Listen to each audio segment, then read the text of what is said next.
Works. Lancel here for Let's Discuss with Lancel. Happy to welcome all four members of the band Repent. We've got Jeremy, Shawn, Joe, and Steve chiming in. I know I got two guys in Wyoming, one guy in Colorado. Joe, you were at work. Where is work at? Work for me right now is, lovely Sam's Club. Okay. You're in Wyoming as well? Yes. Okay.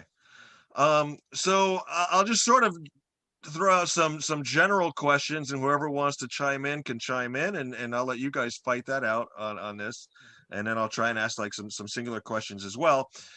First thing I got to ask, and I'm sure you've gotten asked this a lot, the name, the band Repent.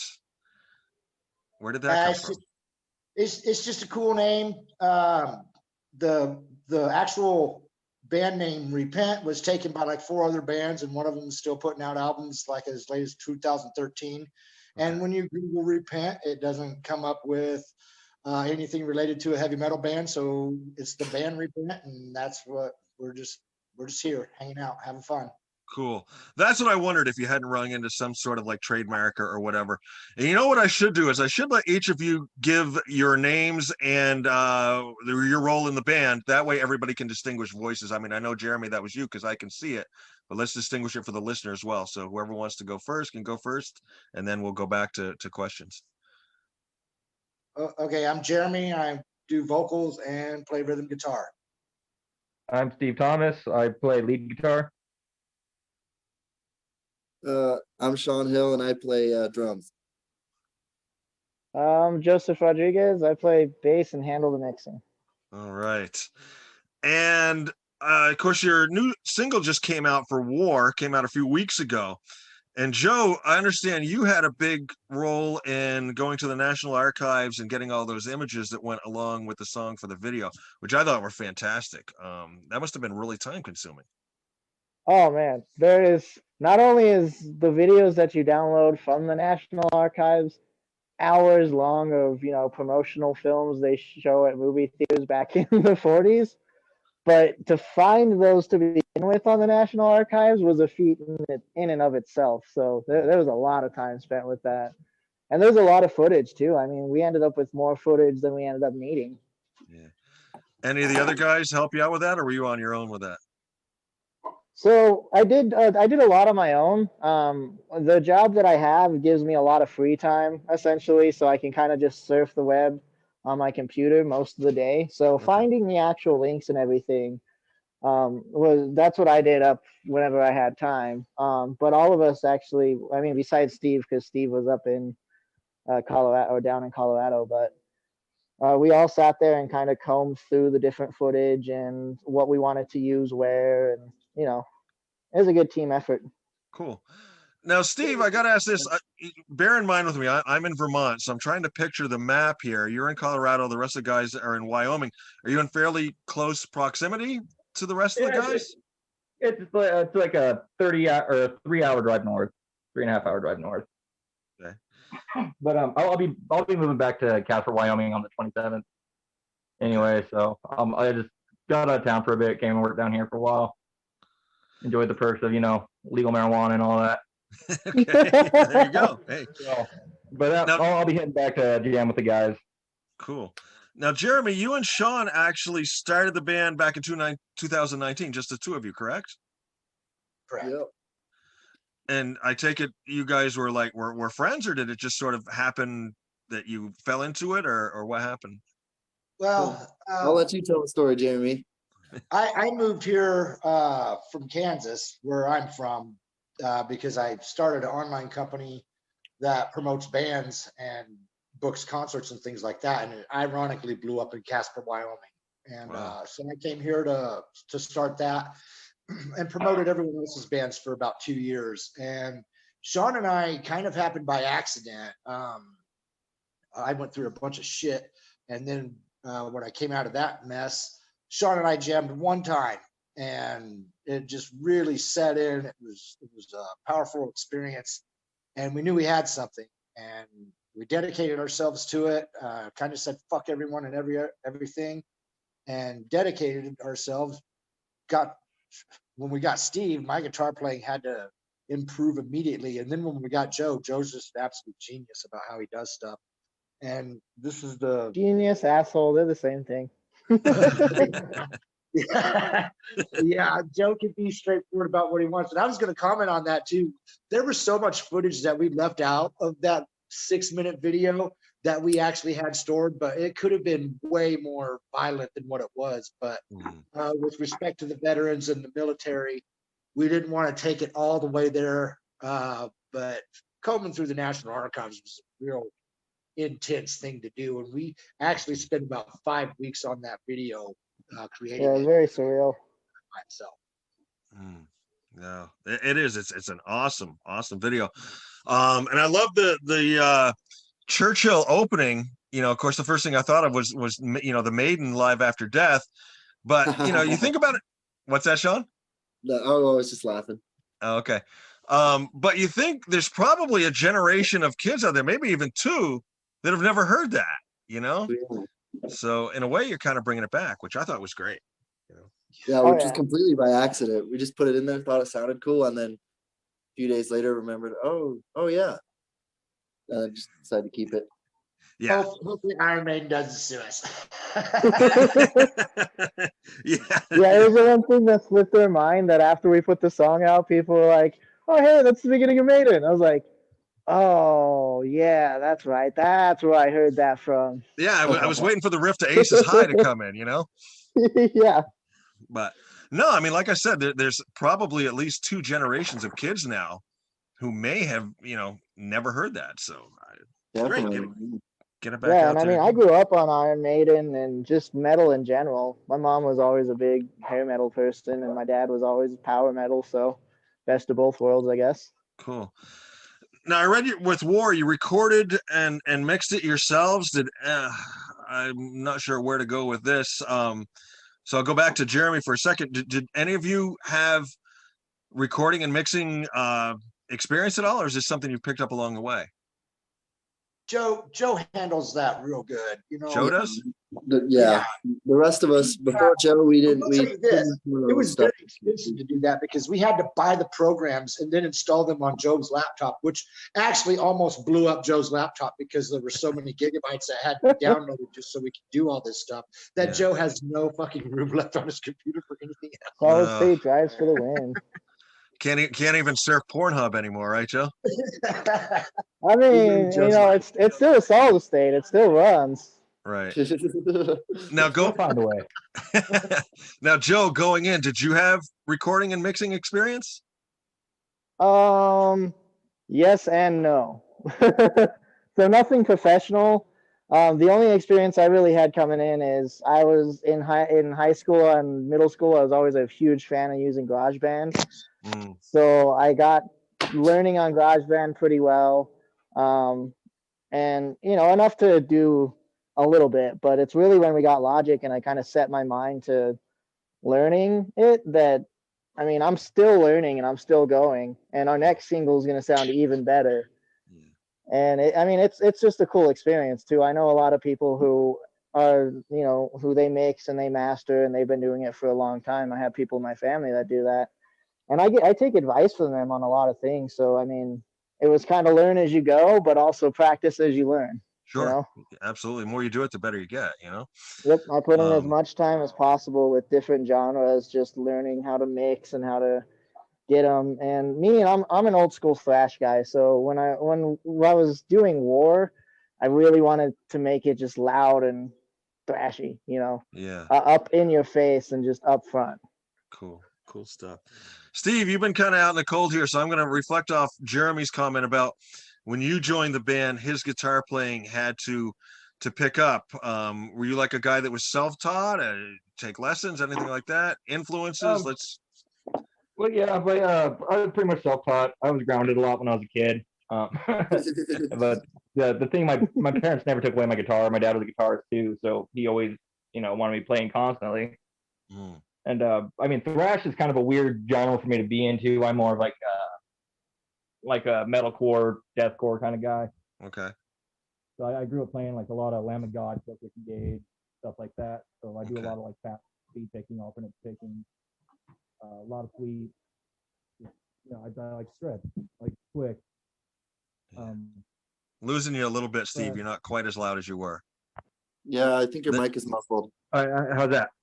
Much better. Yeah. That's Is it better? My phone sucks. Okay. Okay, cool. So Jeremy, how about you? Say along the same line, self-taught. Do you have any family members that played as well?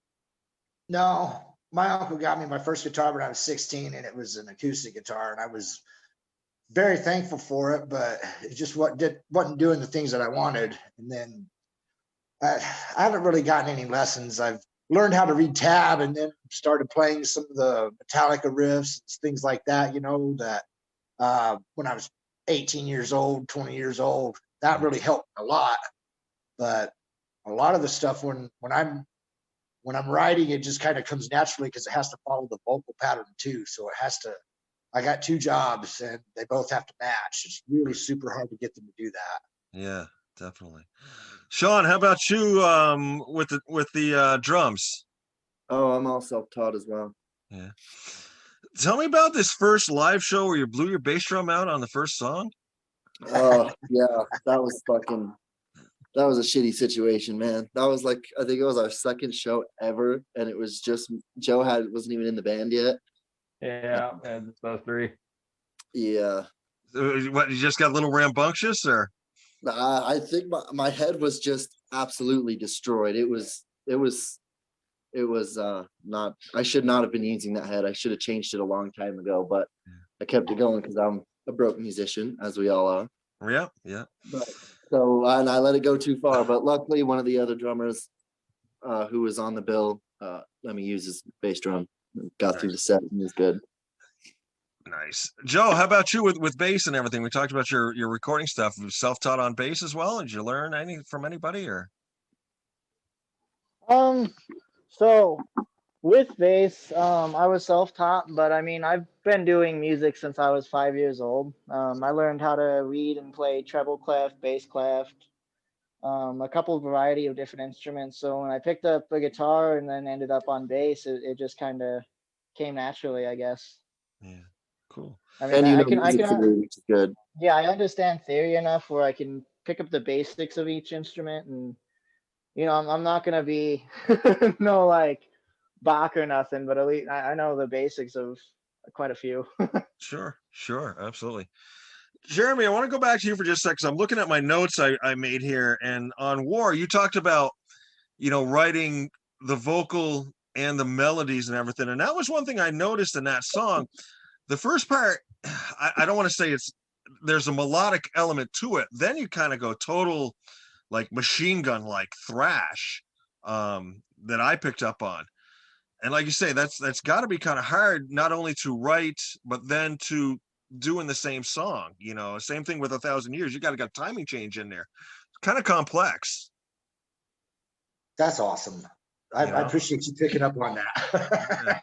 Yeah. I don't know if Jeremy picked up on it, so there's the answer.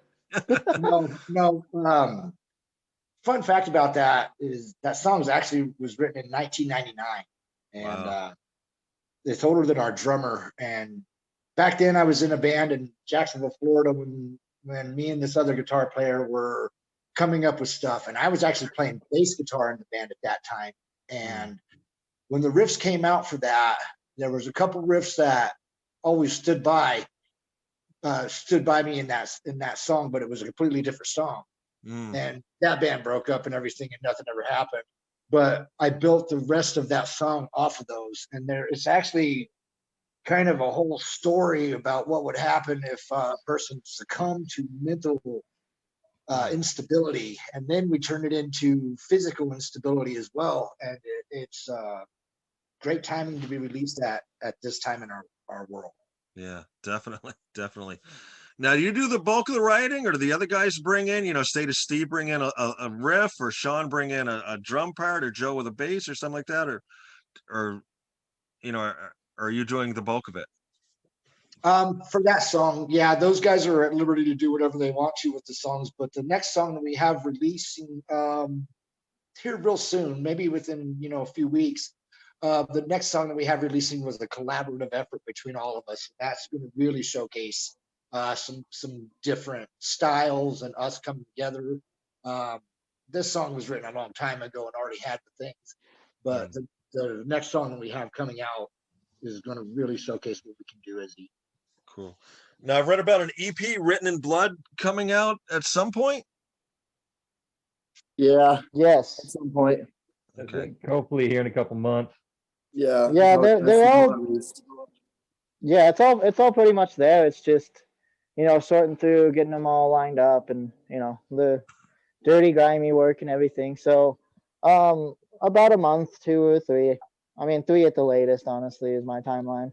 Okay. I hope I've got this right. You guys recorded and mixed it yourselves, but a guy named was it Aaron Hansen mastered War? Yeah. Yes. Okay. And Aaron's a fantastic person. And he's done quite a lot actually. He's played with Victor Wooten, and the way I know him through, and I recommended him, is I used to go to school with him, and there was one time when Victor Wooten came for like a bass clinic, and Aaron got up there and played bass for the opening jazz band. Mm-hmm. And between him and Steve Bailey, they gave him a full ride scholarship to Berkeley on the spot. Wow. So that was really cool to see that. So Aaron's kind of a legend in our town, I guess. Yeah. Yeah, we decided that we wanted to keep it local and just involve only Casper businesses. And Aaron's mom actually has taken some amazing photos at the Casper Event Center of some of the biggest concerts that they've had. Five Finger Death Punch, Megadeth. She's got amazing photos on her page. So She we takes some decided of my to keep it. photos too. When we decided to keep it local, that was really important to us too, because we gotta just do everything for Casper that we can. Yeah. Keep it right there in the oil city, That's right. Yep. Now, obviously, if live sets are sort of on hold right now, but and from what I'm reading, anybody who sees the band Repent live can literally expect the ceiling tiles to fall in on them. Yeah. We all have full tax now too, so nobody's experienced that yet. Yeah, I got louder. It got louder. We try to bring it as hard as you could possibly get, man. Yeah, man. That happened before we even had a bass player, dude. Really? Okay. That was at Hall of Champions, right? Yeah. Yeah. You guys must have been cranking that night. Oh yeah, it was awesome. So going forward, you're still, recording, you're still doing stuff. Steve's going to get back up there to Casper. Tell me about, we've talked about how the band has collaborated with writing. Tell me about the recording process. Are you in the studio together? Do you sort of have your own separate things and you piece it all together? How's that go? Oh, we do it a lot together, honestly. I kind of put him through the what's the word I'm looking for? I guess the pain of just being there bored while recording. You're the drill instructor. Yep. He really is. It is hours and hours of fucking staring at each other with Joe going, "Do it over." Yeah, one more time. That's the director's lie, right? One more time. You are the Mutt Lang of the band Repent. Yep. Yeah. Oh, very cool. Very cool. I'm trying to think here. Let's talk influences. We've heard a lot of bands that you've seen and stuff. I'm going to go across the board as I'm seeing you guys line up. Joe, who influenced you, as far as like bass, songwriting, anything like that? Cliff Burton, Victor Wooten, Bach, Beethoven, Rush. Yeah. Everything. I don't know. Shawn, how about you? All of it. I don't know, man. I don't know. You march to the beat of your own drummer. Yeah, I guess. Yeah. I mean, I don't know. I don't really think I play like anybody else or like try to play like anybody. So I kind of just do my own thing. Very cool. If that makes any sense at all. Yeah, absolutely. Absolutely. I mean, I'm thinking back to when Schenker was on that metal show, and he admitted he never listens to anybody else's music but his own, and it's just kind of like it shows, Well, yeah, I listen to other music, but I don't try to emulate other music when I play. Right. Jeremy, how about you? My guitar heroes were Dave Mustaine and I'm a huge, my whole heart is into Guns N' Roses so much, but there's no way I can emulate either one of those bands. So, but that's what I could listen to Appetite for Destruction and Rust in Peace for literally for the rest of my life and be happy. Yeah, there you go. Steve, last but least. It all started with System of a Down for me. Search Tanky and Aerials was the very first song I ever learned. But as I got older, I like switched to more bands like Lamb of God, stuff like that. Now it's Trevor Halfdall for fucking After the Burial. I just love that dude's playing. Very cool. They just play some killer songs. Yeah. So going forward, you've got the new song you're working on. You're hoping to have the EP out. Hopefully at some point things open up a little bit. Touring, obviously, do you still concentrate just around the Casper area? Or are you hoping to go out and do something a little bigger? We're actually booking a show March 6th. I'm starting the process of that today. And we're ready to branch out of Casper, but we want to do it really smartly. We don't want to be out there on the road struggling. We want to have our shit together and have a run set up to where we can be gone for 2 weeks and do our jobs, and it is beneficial for us. We don't want to be on some bullshit backwoods stuff, and we also know that we're probably going to have to expect to be turned down for a lot of the bigger stuff because we're just not out there yet. But we got persistence, man. Yeah. And if we have to go to Vegas or fucking Alaska, we don't care. Yeah. It's gonna be hard to do that with COVID though. Yeah, and it looks like there's no friggin' end in sight to this shit, Yeah, that's the hard part about it. We're actually planning it more for 2022, but if we do a tour this year, it'll be a do-it-yourself tour with just us 4 guys in the vehicle. But we want to make sure that we get back, because we all have families here and jobs and shit like that. Yeah. And maybe 2022 would be a better time for us to try to get on Warped Tour or something, Yeah. Let's dream big. Each one of you chime in as you wish. We'll dream big here. If you could hook up with any band though to go out, say like on a national tour, who would you pick? Metallica. Metallica. Metallica and Weird Al. What's that one? Metallica and Weird Al. Weird Al, okay. Weird Al would be sweet. Yeah. All right. Very cool. Talking with the guys from the band Repent here tonight for Let's Discuss with Lance Hall. They are a metal band out of Casper, Wyoming. I came across. So I want to give a shout out to Zach at Metal Devastation PR. That's where I heard you guys. I got the email, clicked on the link. I was like, holy shit, this is great. So fuck yeah, man. Give a shit. Fucking thank you, Zach. One of the best decisions we ever made. Shawn, you owe me a steak dinner. All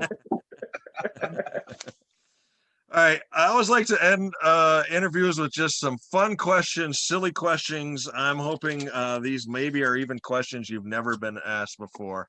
And I'll just go back and forth, as everybody's lining up on my screen here. We'll start out with if you could go back in time and eat one of your mom's home-cooked meals, what would you have her fix, Steve? Oh, that's a tough one. I love sloppy joes growing up, and she always made the best sloppy joes. So I'd probably go back and have some of them. All right, Jeremy. Oh damn, probably lasagna. Okay, Shawn. This is my recipe. So hey, Jeremy, you totally fucking stole mine. Now I got to think of a different one. I don't know. Probably. You can go with lasagna. Yeah, I'm going with lasagna because that's my favorite food, man. All right. Joe, how about you? Phone's about to die, so if I drop off, you know why, but tater tot casserole. All right. Ooh, Joe, that's a good one. I should have said that one. Fuck. That's a great one. Joe, I'm going to stick with you before your phone dies. Oddest job you've ever held? Honest job I've ever held? Oddest. Oh, oddest job I've ever held. Honestly, being a realtor. It was just weird every day. Yeah. Shawn, how about you? I mean, I used to build highway fence. That was pretty interesting. Yeah. imagine you Like saw. when sheep would just come up to you out of nowhere. That was pretty fun. I was gonna say you probably saw a lot of roadkill. Yeah. Oh yeah. Lots of roadkill. Lots of roadkill. Right. Lots of burnt up tires and shit. Jeremy, how about you? I can't believe you asked me this, Lance. I'm so mad at you. Okay, why is that? So when I was 20, my job was to artificially inseminate pigs. And it was thousands and thousands of them in Kansas. And that's what I did with an 18-inch corkscrew fucking needle and a bottle of pig semen. I would screw that dude, thing we don't down even into know. about 2 inches Hey. away from the Jeez. pig, Hey, and Jeremy. then hook the bottle up and squeeze it. And that's the worst question you could have ever asked me. Now I had to tell you. Oh, Steve, I don't know how you can top that, but you're next. Oh yeah, I used to go fix pallets and sell them back to companies. Okay. I was just pretty much just hanging out drinking beer all day and hammering on slabs. All right, Steve, I'm going to stick with you for one more. Favorite old school wrestler? Oh, what would the Undertaker count? Is that old school enough? Absolutely. Absolutely. Yeah. I'm going with the Undertaker. All right, Jeremy. Sting. Sting, yeah. Have you watched him on AEW? No, I don't even watch that stuff anymore. I was like fucking 13 or some shit. They brought him back on AEW now. It's pretty cool. Shawn, how about you? Honestly, I do not follow wrestling whatsoever, so I have no idea. I couldn't even probably name a single wrestler. All right. He goes with Hulk Hogan. I was gonna say, when in doubt, go Hulk Hogan. Really, a bicycle's going to be so disappointed in you, dude. And it looks like Joe's phone died because he just disappeared. Oh, that sucks. That sucks. All right. Let's see. You know what? Let's go with I got two more for you. Let's go with this one's kind of quick. Shawn, other than your own music, what was the last piece of music you listened to, other than something from the band Repent? The last piece of music I listened to. Yeah, last song, CD, whatever. Let's see what's playing right now. That's kind of funny. Blisters Exist by Slipknot. Oh, cool. Jeremy. I've had it on K-TED today, all day. We were actually featured on an FM radio station here in our hometown today. Nice. And yeah, I was so sick, dude. I literally shit my pants and passed out. They had a whole bunch, but one of the bands that stood out to me today that was featured in the New at 9 block was Silent Theory, and they were really fucking good. The name rings a bell. I'm gonna have to check them out once we get done. Cool. Steve, how about you? It was Amon Amarth, Cry of the Blackbirds. Nice. Okay, last one, and this is the one we have the most fun with, and I'll start with Steve. If they were to make a movie of your life, what actor would you have portray you in the movie? And it's your movie, your life. You can pick anybody. Ooh. I'd have to go with Keanu Reeves because I want to meet that dude. Jeremy, how about you? Forrest Gump. Forrest Gump.